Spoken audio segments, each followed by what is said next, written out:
Mariner Books and HarperAudio present An African History of Africa, From the Dawn of Humanity to Independence, written and read by Zeinab Badawi.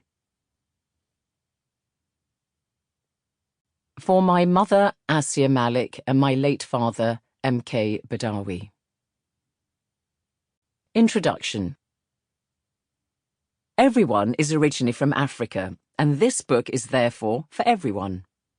Africa is the birthplace of humankind itself, yet little of its ancient and modern history is widely known.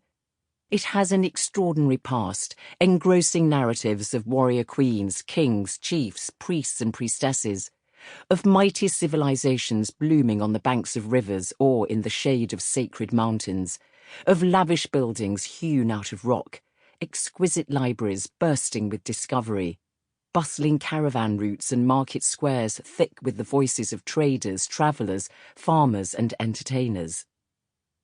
But for many, the history of Africa begins only a few centuries ago with the arrival of the Europeans. It's been dominated by the subjects of slavery, imperialism and colonialism, and written mostly by Western historians, missionaries and explorers. And while these are of critical importance, Africa's history is more than that. I wanted to write this book because it's the kind of work I wish I'd been able to find and read myself many years ago.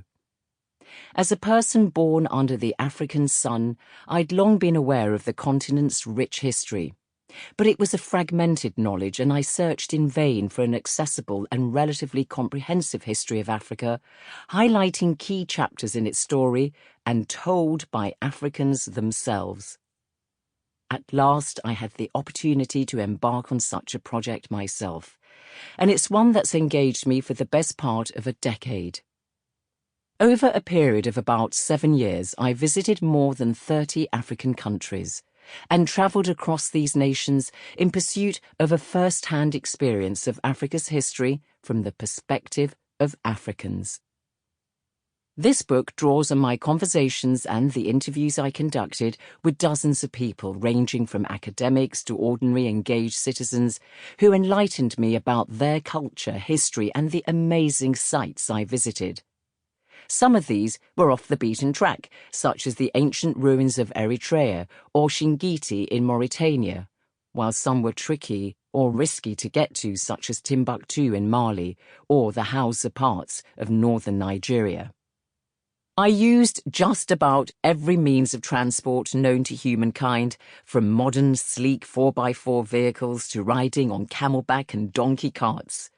I was awestruck by the beauty of the continent, the natural wonders such as the falls of the Zambezi River in Zimbabwe, or the vast territory of Katanga in the Congo, and the Virunga Mountains of Rwanda.